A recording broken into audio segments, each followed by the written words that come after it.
Hi, the Gregorys Brewer here, and I'm in our Eastern Division headquarters today at the Wisconsin Test Kitchens.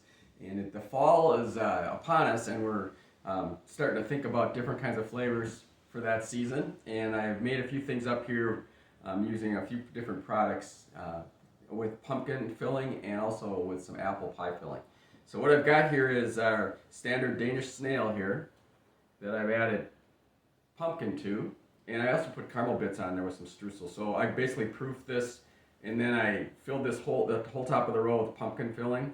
I just used a canned pumpkin and added a little bit of cinnamon and spices to it to give it that pumpkin pie flavor. And I actually added a little bit of caramel glaze and some cream cheese icing. And then these are our super Danish sticks.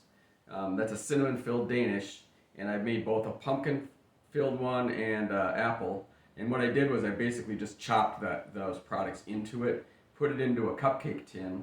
I used a half a strip per cupcake tin, so they're a little smaller, but they're actually very rich in filling, so you don't really need a whole strip in there. If you want to use the jumbo muffin pan, you could put a whole strip in, but this was just a standard cupcake. Here again, I iced and glazed them the same way. Apple pie filling in the center and whatnot. Now this is our standard cinnamon roll. What I did here was the same thing. I used a cupcake tin and I flattened it out and made a little like pocket inside there, and then I filled it with the pumpkin filling here with some caramel bits and apple filling here, and of course then I glazed it with the caramel glaze and some cream cheese on the pumpkin.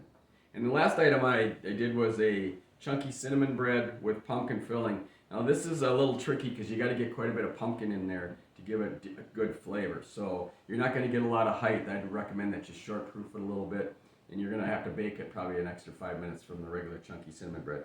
But that way you can get enough pumpkin flavor, otherwise the cinnamon will overpower it. So there's a few quick ideas using a few of our standard products for the fall season.